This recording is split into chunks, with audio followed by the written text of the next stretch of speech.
Buenas noches, ¿cómo está usted? Acá nuevamente en su programa de análisis a la medida. Sandy, buenas noches, ¿cómo estás? Muy bien, Julio, muy bien. Emocionada también por iniciar esta semana y hacer el análisis sobre esos temas relevantes, especialmente lo ocurrido ayer. Y por cierto, también quiero felicitar a todos los que estuvieron en la producción de TN23 en esa transmisión especial que se tuvo, que muchas personas reportaban también su sintonía.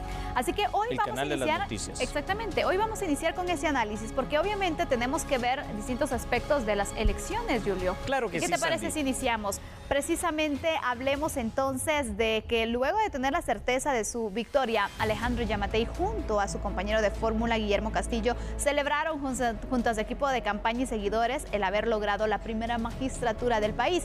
Esto fue lo que ocurrió y con esto iniciamos el análisis.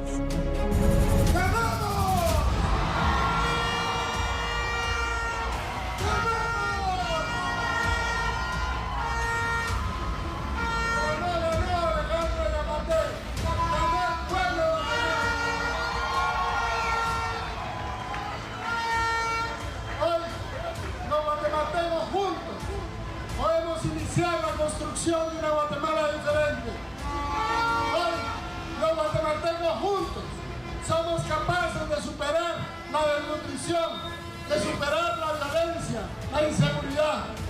Juntos podemos lograr una Guatemala en donde podamos vivir en paz, en progreso, con desarrollo y con justicia. ¡Ganamos Guatemala!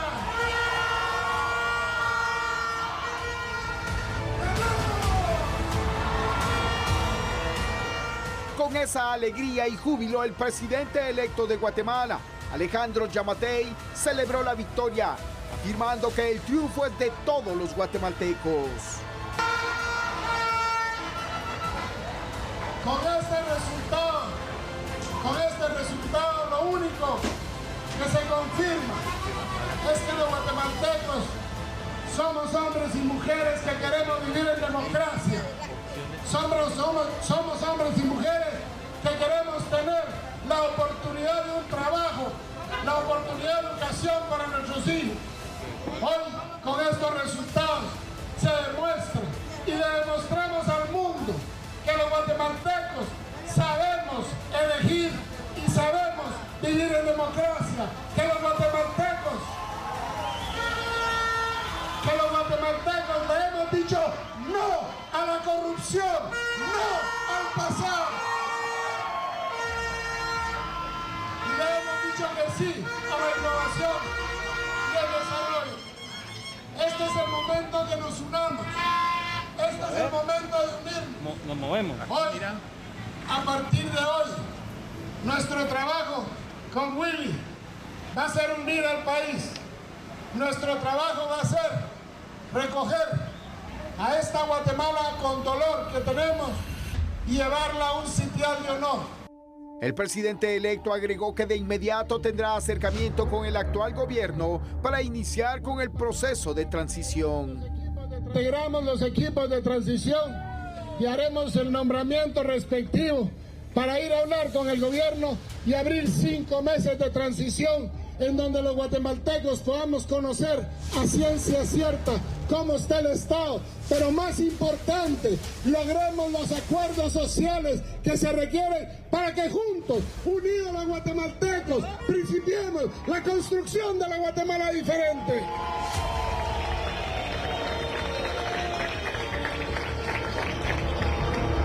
No para llevar abajo, es para construir mi Guatemala diferente. Allí usted lo acaba de escuchar.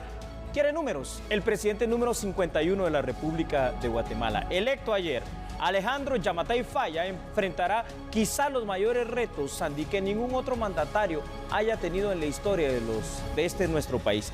Vamos a enunciar algunos de ellos y tú me vas a ayudar en su momento. Por supuesto. Uno de los mayores que deberá enfrentar será la transformación de esas promesas de campaña en una realidad. Es decir, trabajar para poder brindar seguridad a la población guatemalteca.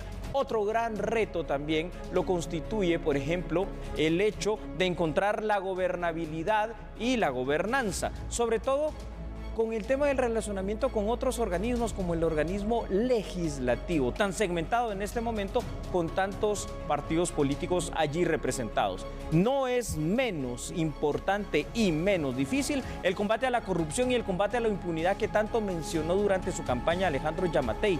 Aunque no le corresponde exactamente como mandato directo al Ejecutivo, sí tendrá que ser apuntalado por políticas de Estado que sean pertinentes. Y solo por mencionar otro reto, Sandy, el tratar de disminuir los gastos en la administración pública para que de alguna manera se privilegie el tema de la inversión y no de los gastos de funcionamiento. Esos son solo algunos. Te puedo preguntar qué otros retos podría encontrar Alejandro Giammattei Falla, solo para enlistar algunos. Por supuesto, vamos a continuar enumerando cuáles son otros retos que se podrían presentar, porque es necesario tomar en cuenta que también en el tema de trabajo, lo ha mencionado, va a ser uno de los puntos que tratará, pero en cuanto a temas sociales se refiere, el prevenir, combatir y luchar contra la desnutrición crónica infantil debe ser una de las grandes prioridades también y va a ser un gran reto para el nuevo gobierno. La creación de fuentes de trabajo, el hecho de poder atraer esa inversión nacional y extranjera para aumentar así la posibilidad laboral es otra acción que deberá apuntalar el presidente electo con todo su equipo. Y en cuanto al tema de salud pública, poner en orden a la enorme cantidad de problemas que esa cartera tiene, ese va a ser un gran reto a enfrentar. Y por supuesto lograr la construcción del Hospital Nacional de Misco, que podría ser un buen inicio también, pero veremos entonces cuáles son las prioridades. En cuanto a educación, la mejora de condiciones de trabajo, las salariales, especialmente las condiciones salariales, y la mejora de infraestructura, así como el equipo en escuelas e institutos públicos, es otro reto. Podemos seguir, Julio. Podemos seguir, Sandy, así es. A mí me llamó algo también la atención que cuando da a conocer la entrevista en el set de TN23 en el Parque de Industria, él dice, bueno, hay mucho que hacer, pero hay 3 puntos especiales. A ver, cuéntanos, y dentro porque de tú ellos, estuviste con él anoche, exactamente, ¿verdad? Y dentro de ellos apuntó mucho el tema del trabajo y creo que es algo importante. Y la seguridad, Sandy, también, que dijo que va a ser una de sus prioridades desde el inicio de su mandato. Y aquí con esto que tú estás mencionando de lo que te decía en esa entrevista en directo, precisamente para TN23 ayer, Alejandro Giammattei Falla desde el Centro de Cómputo del Tribunal Supremo Electoral. En seguridad los retos son muchísimos, por ejemplo, empezando, a ver, por el control de las cárceles en primera instancia, por conformar realmente un equipo, yo te diría no solo para seguridad, sino que para todo el gobierno, con la pertinencia, con las capacidades, con el liderazgo y con la confianza. En el tema también del que tú mencionabas en cuanto a salud y educación, los retos ahí yo los veo bien complicados, bien difíciles para tratar de que Guatemala avance y encontremos realmente el nivel tanto educativo, el nivel de vida como de salud que tanto necesitamos. Los niños están muriendo de desnutrición crónica en nuestro país. Por supuesto, y aparte de ello no podemos dejar por un lado el tema migratorio. Es cierto, Sandy. Qué reto. Otro de los retos grandes que va a tener, pero también ya hay un plan que ojalá que pueda funcionar y que obviamente se marque en ese esfuerzo que se está buscando. Lo que llama la atención también son las alianzas que él ha dado a conocer que va a realizar, porque sabemos que se puede tener el mejor proyecto, pero también se necesita del apoyo.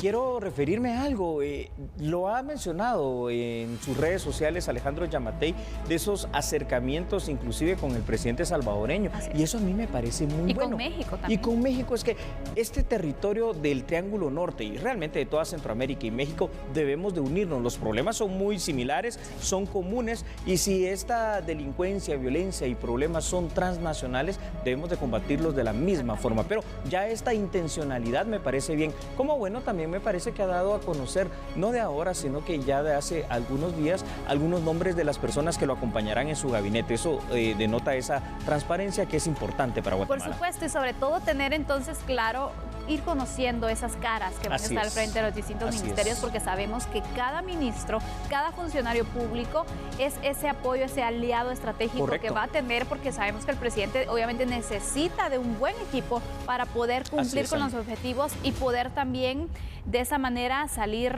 avante con los retos que se pueden ir presentando. Eso va a ser fundamental. Eso creo que va a ser fundamental lo que tú estás señalando, y yo creo que hay otro reto de retos que tampoco hemos mencionado. A ver, en el tema de los políticos, políticos. Muchas veces la gente pierde la ilusión, la credibilidad en ellos. Creo que uno de los grandes retos será transformar todo eso que él dijo en su campaña, el presidente electo Alejandro Giammattei, y que está plasmado también en ese plan que ellos tienen como partido político, que ahora hay que olvidarse del partido y empezar a construir un proyecto que sea nacional para que sea una realidad y para recuperar también esa distancia y ese distanciamiento que ha habido entre la sociedad y la clase política. Por supuesto. Pero aparte de esto hay que destacar algo. El vicepresidente tiene muy claro también cuáles son esos caminos que van a seguir, y recordemos también que a veces obviamente se le exige mucho al presidente, pero el vicepresidente también está ahí dirige ayudando. El gabinete. Exactamente. Dirige el gabinete. Entonces, que tengan ese mismo sentido, que tengan claro también lo que van a hacer es muy importante, y que busquen la manera de cómo se va a ejecutar,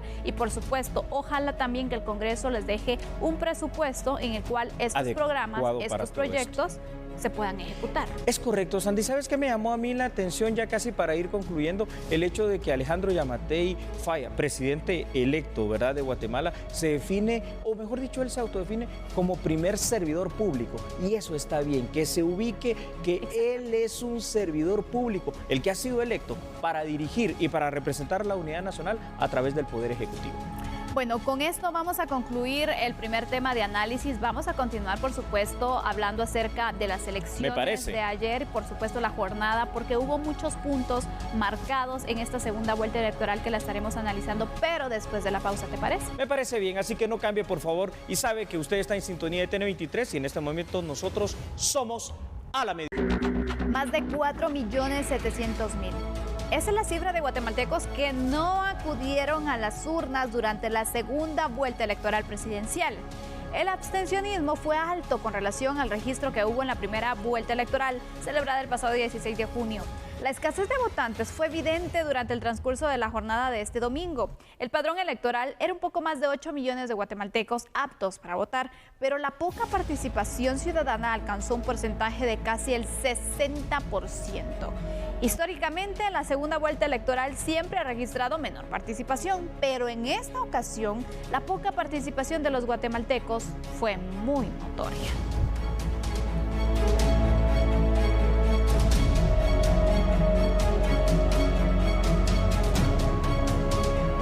Bueno, Sandy, esto realmente es dramático. A ver, lo voy a poner en cifras bien claras y bien simples. Escuche usted también ahí en casa. Primera vuelta electoral, 38% de abstencionismo. Y en esta segunda vuelta electoral, tú lo decías muy bien, casi 60% porque se marcó el 58%. Vamos con algunos datos para hacer este análisis todos juntos, por favor. En general, el desinterés representado por el abstencionismo en el caso guatemalteco parece ser el verdadero fantasma, siempre presente en las segundas rondas electorales. En Guatemala, la historia política ha sido constante y contundente en demostrar que a través de estas segundas vueltas electorales el abstencionismo está realmente muy arraigado. Han existido algunas excepciones en algunas ocasiones, pero generalmente la segunda vuelta electoral siempre marca esa situación, a veces hasta por la indiferencia de muchas personas, de muchos votantes, que no ven a sus candidatos con los que simpatizaban que llegaron a esa instancia. El abstencionismo realmente también se da porque a veces en el interior la gente no llega a votar simple y sencillamente porque ya no le interesa más participación, ya escogieron a su gobierno municipal y entonces hay esa indiferencia. Pero esto tenemos que analizarlo, Sandy, como un fenómeno social muy importante que habrá que combatir en algún determinado momento. Mira, a veces lo que tú apuntabas de último lo quiero destacar porque en ocasiones a nivel del interior hay quienes piensan, bueno, lo que me interesa es quién va a ganar a nivel municipal, pero no se piensa también que va a depender también la persona que estará al frente del país, es decir, el presidente, porque obviamente esa relación que se tenga entre alcalde y presidente va a ser lo que lleve el desarrollo a las diferentes comunidades, es decir, sí vale la pena votar. Vale la pena porque obviamente cada una de las propuestas políticas que siempre existen tienen distintas prioridades y uno tiene que conocer eso, porque si tú tienes mucha razón,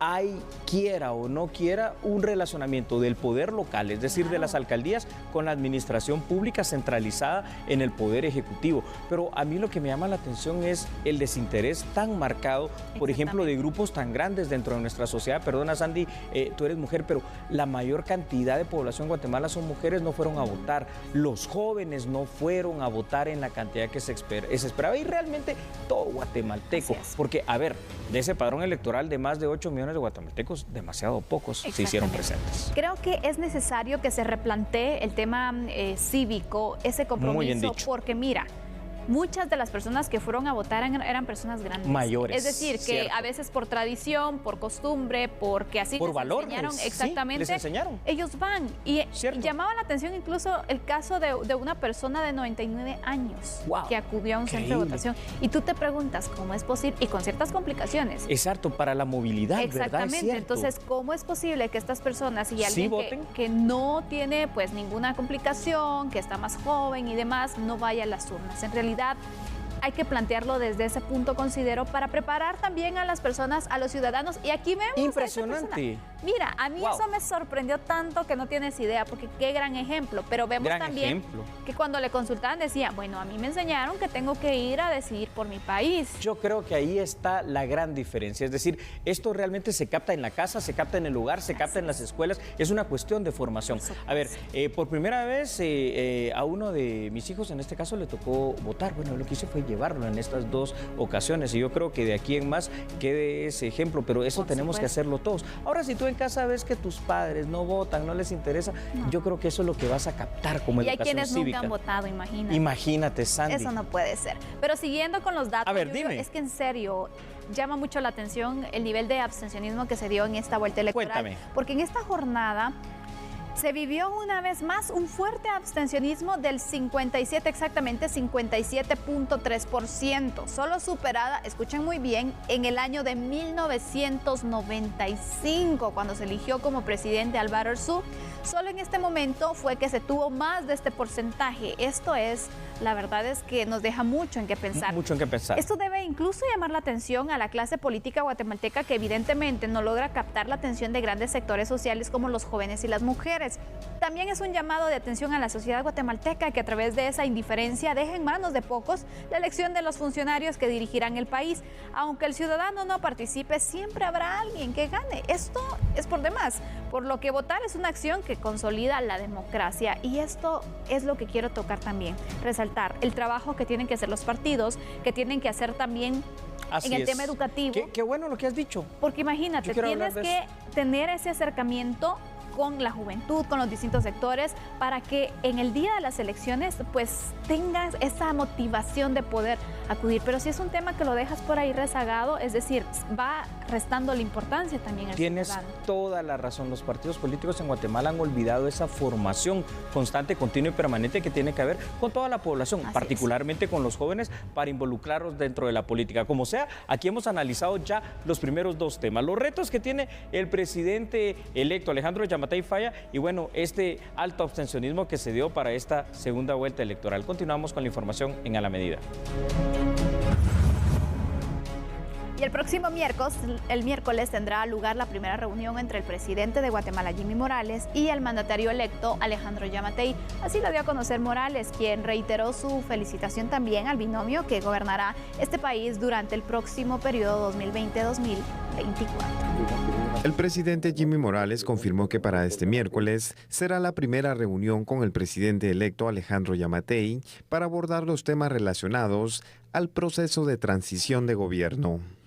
A partir de este momento, pongo a disposición del binomio presidencial electo todo un proceso técnico y democrático para trasladar toda la información de nuestra administración de gobierno, tanto lo que se implementó como lo que se ha planificado en estos 4 años. Por esa razón, invito al doctor Alejandro Yamatei a delegar su equipo de transición lo antes posible para que instalemos las mesas de trabajo correspondientes.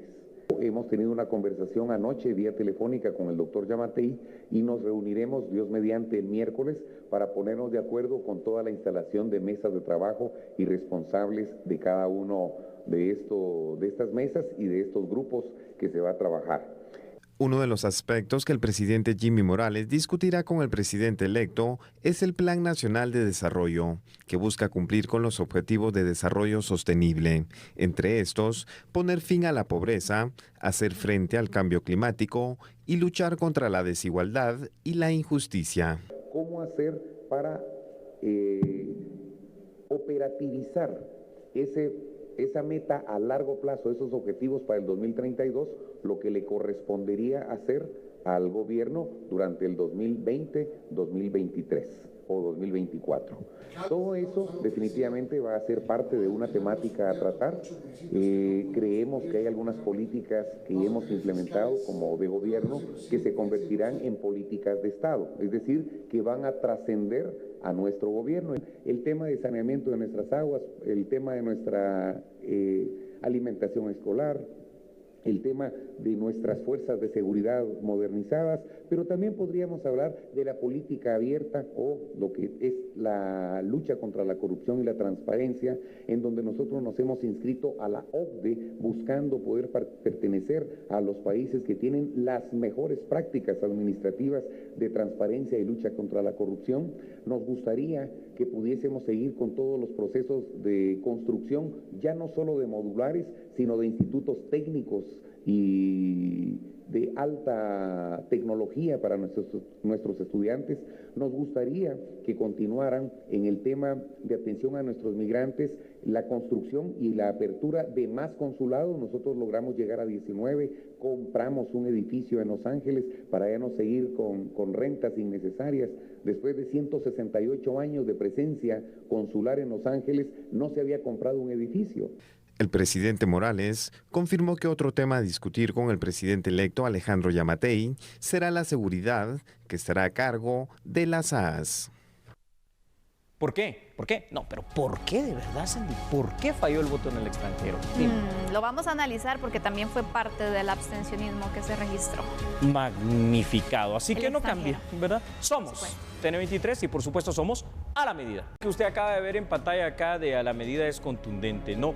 Y es que, Sandy, te quiero decir algo antes de que veamos los datos en pantalla. Si el voto acá en Guatemala tuvo tanto nivel de abstencionismo, yo sé que el que está sentado soy yo, pero agárrate igual, ¿no? Muy bien. 1%. Increíble. 1% de los apenas 63,000 guatemaltecos que podían votar en Estados Unidos acudió a las urnas. ¿Qué te parece? Increíble, la verdad. Creo que es un dato que nadie se lo imaginaba.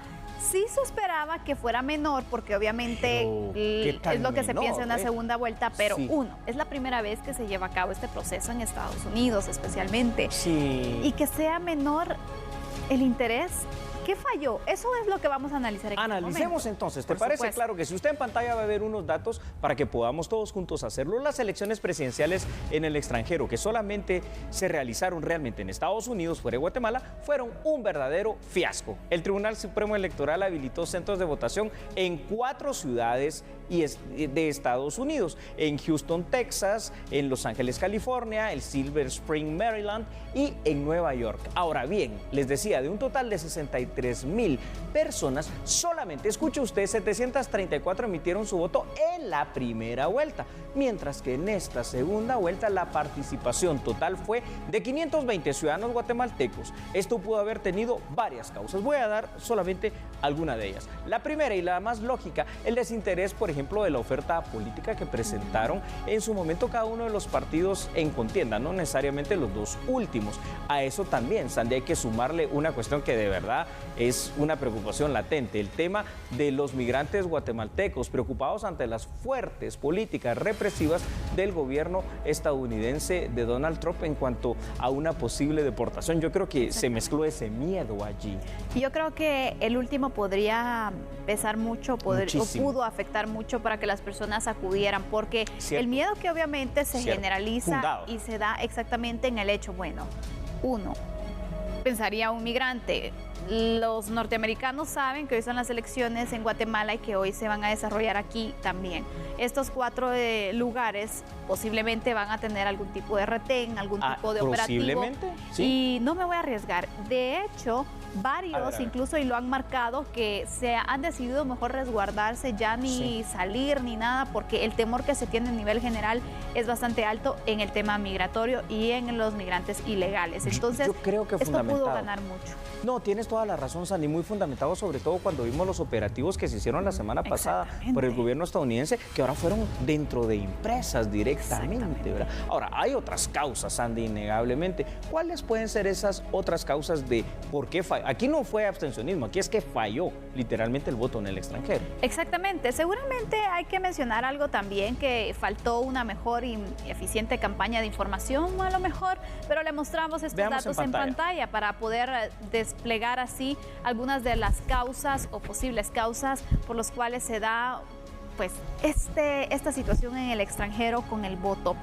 Otro factor importante a analizar es que los centros de votación no estuvieron ubicados todos en las localidades donde residen más guatemaltecos, a excepción de Los Ángeles, por supuesto, pero hay que tomar que también se traduce en una pérdida de tiempo y de dinero en cuanto al traslado hacia el centro de votación más cercano, lo cual desmotivó posiblemente al votante, es decir, a lo mejor la distancia era bastante larga, por lo tanto también pues no tenían ese chance, y sabemos que muchos incluso el domingo lo usan para descansar, el sábado normalmente trabajan y pues imagínate, utilizar este tiempo, pensándolo de esa manera, para un largo desplazamiento. Exactamente, podría funcionar. Cierto. Aunque sabemos que el compromiso con el país debe ser lo más importante. Pero no debemos de olvidar que otro factor que influyó es el tema del empadronamiento, porque teniendo alrededor de 3 millones de guatemaltecos en Estados Unidos, solo 63,000 lograron empadronarse. Desde aquí creo que fallamos. Yo creo que desde aquí se falló. Entonces, realmente quiero analizar algo de lo que tú mencionabas, que a mí me parece por demás importante, es decir,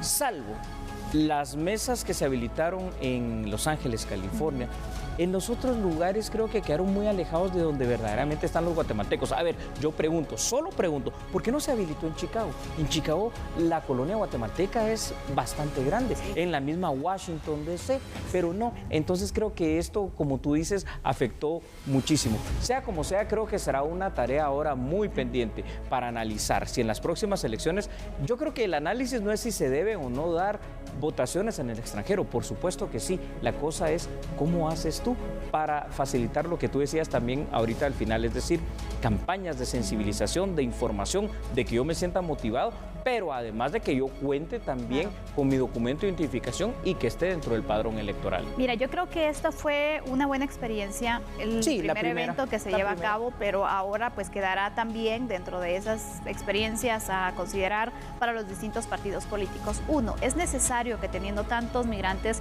guatemaltecos en Estados Unidos, especialmente hablábamos de 3 millones aproximadamente. Sí, aproximadamente, es decir, cierto. Hay un buen número de votantes, entonces tenemos que motivarlo. Bueno, más del 10% de la población. Exactamente.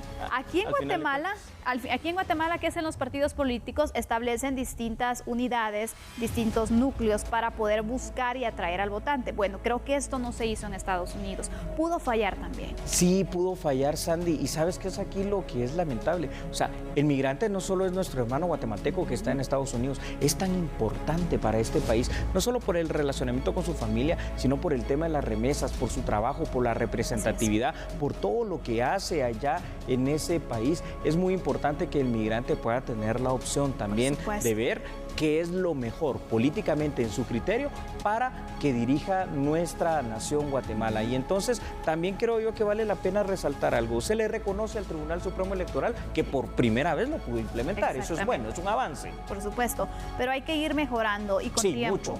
Porque esto no es de un momento a otro, sino que tiene que irse programando, tiene que irse planificando y buscando esas estrategias para llamar y atraer también a los guatemaltecos fuera de nuestras fronteras para que puedan de esta manera pues sentirse motivados para votar. Porque imagínate, no tener la posibilidad de votar en Estados Unidos, porque obviamente pues varios de ellos no tienen la documentación necesaria, y tampoco decidir de su país, es decir, no toman una decisión sobre el futuro que pueden tener. Y recordemos que también ellos pueden regresar al país, la familia pues también necesita de quién estará al frente del país tomando las decisiones y desarrollando los distintos planes. Es decir, sí es necesario que vayan a votar. Así es correcto. A estas imágenes que estamos viendo en pantalla es de felicitar a esta persona, porque mira, en ese centro de votación, en todas las mesas, pues prácticamente él era el único votante. Bueno, ahí parece que hay otra persona, pero qué alegre ver la posibilidad que el guatemalteco vote, pero qué triste ver estas imágenes donde realmente no pudieron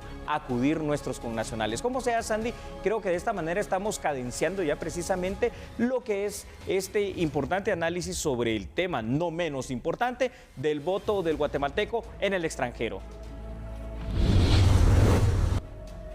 Y en otra información, la Asociación de Cámaras de Comercio Binacionales felicitaron y a la vez instaron al presidente electo Alejandro Yamatei a promover un clima de atracción de inversión y fomentar también la certeza jurídica. No obstante, ahora en la segunda vuelta creo que el proceso se llevó de mejor manera, no hubo los inconvenientes que se tuvo en la primera. El candidato electo, el doctor Yamatei, y el vicepresidente Guillermo Castillo, pues ahora han ganado con un buen margen en contra de la segunda opción, y eso de una u otra manera le da legitimidad al nuevo gobierno, y eso es muy importante, porque como usted sabe, en los últimos 4 o 5 años la inversión extranjera directa ha decaído en Guatemala. Solo este primer trimestre del año 19 tuvo un incremento, pero los expertos dicen que este fue un incremento no recurrente, sino derivado de ciertas circunstancias. De tal manera que ahora el presidente electo, el doctor Yamatei, y el vicepresidente Guillermo Castillo tienen que hacer un movimiento muy importante para atraer esa inversión, porque esto genera riqueza, puestos de trabajo, mejores desarrollo de vida de los guatemaltecos. El Banco de Guatemala, en su último reporte, que corresponde a marzo, contabilizó 340 millones de dólares, que equivalen a 2.604 millones de quetzales en concepto de inversión extranjera directa. Yo creo que este es un buen momento, salvo mejor opinión tuya, Sandy, para ir a una breve pausa comercial. Coincido, vamos a la pausa, ya volvemos. Vamos. Gracias por seguir acá en A la Medida. En aproximadamente un mes se conocerán los resultados del Censo de Población y Vivienda realizado por el INE el año pasado. Para septiembre se tiene previsto la publicación de los resultados de 3 censos realizados por el Instituto Nacional de Estadística en 2018. El mandatario Jimmy Morales confirmó que lo realizado tuvo un nivel de cobertura superior al 96%. Dios mediante, después del 15 de septiembre estaremos entregando los resultados del 12º o 12º censo poblacional y 7º censo habitacional, cosa que se debió haber hecho desde el 2002 y no se ha hecho. Nosotros con gran esfuerzo lo vamos a entregar y hemos pedido el auxilio de entidades de más alto prestigio, UFPA, creo que es, UFPA, para que todo esto pueda tener la certificación de que se hizo con total estándar internacional. Tengo entendido que se tiene más de un 96% de cobertura. Y eso, lo que se acepta como adecuado es más de un 90%. Nosotros superamos el 96% de cobertura a nivel nacional. Adicional, hemos estado luchando contra viento y marea para poder tener un censo de empleados públicos. Y así hemos luchado por tener todo un registro estadístico pertinente, porque hay otros países que no reportan. El costo del Censo de Población y Vivienda superó los 348.2 millones de quetzales y el proceso de recolección de información se realizó del 23 de julio al 5 de septiembre de 2018. El organismo ejecutivo continúa a la espera que la Corte de Constitucionalidad resuelva las acciones legales por el acuerdo suscrito en temas migratorios con Estados Unidos. El ministro de Gobernación, Enrique Degenhardt, comentó sobre el informe circunstanciado que se entregó a la Corte de Constitucionalidad sobre el acuerdo de cooperación migratoria suscrito con Estados Unidos el pasado 26 de julio. El día viernes de la semana pasada se respondió a la Corte de Constitucionalidad su requerimiento. Hoy ya tienen ellos una copia del documento que solicitaron.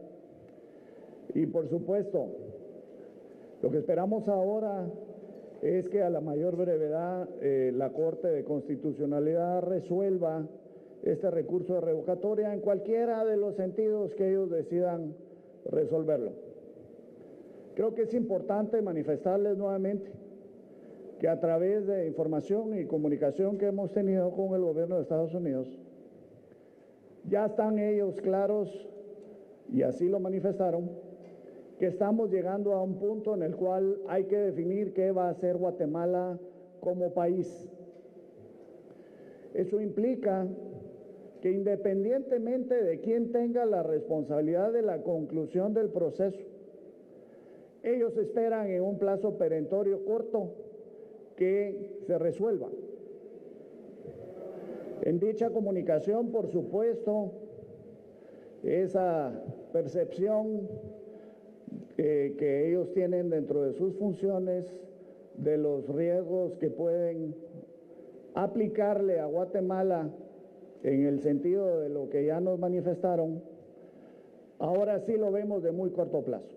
Degenhardt opinó sobre la resolución administrativa del juez federal en Estados Unidos en relación al acuerdo firmado entre ambos países. No tengo muchos detalles, Adrián, en función de la resolución judicial. Lo que entiendo es que esta es una resolución que afecta una decisión administrativa que tomó Estados Unidos, no necesariamente el acuerdo que firmamos. Creo que ahí hay una confusión y es una buena oportunidad para aclararlo.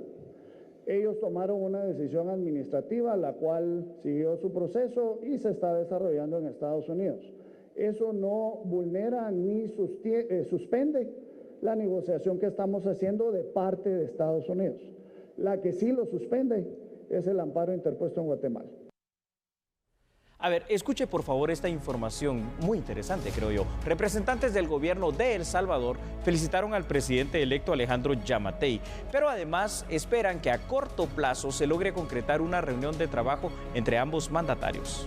Hemos dicho de que va a haber una relación, primero pues ya se le felicitó, aprovecho también yo para dar personalmente ese reconocimiento a un triunfo indudable que tuvo el presidente electo Yamatei y sobre todo felicitar al pueblo guatemalteco por ese alto comportamiento cívico con el cual se desarrolló la jornada electoral el día de ayer. Los temas a abordar entre el presidente electo Alejandro Yamatei y el mandatario salvadoreño Nayib Bukele se enfocarían en migración, seguridad y desarrollo.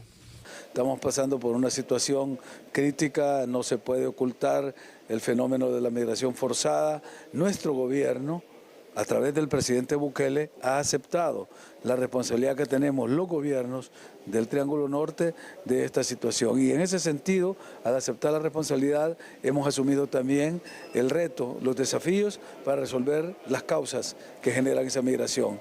Y entre ellas está la generación de empleo, la generación de condiciones y oportunidades, sobre todo para los jóvenes. Este día aquí hemos analizado el bono demográfico de Centroamérica, que lo podemos perder en una década si seguimos drenando con ese flujo de migrantes forzados, de jóvenes que se van y dejan nuestro país.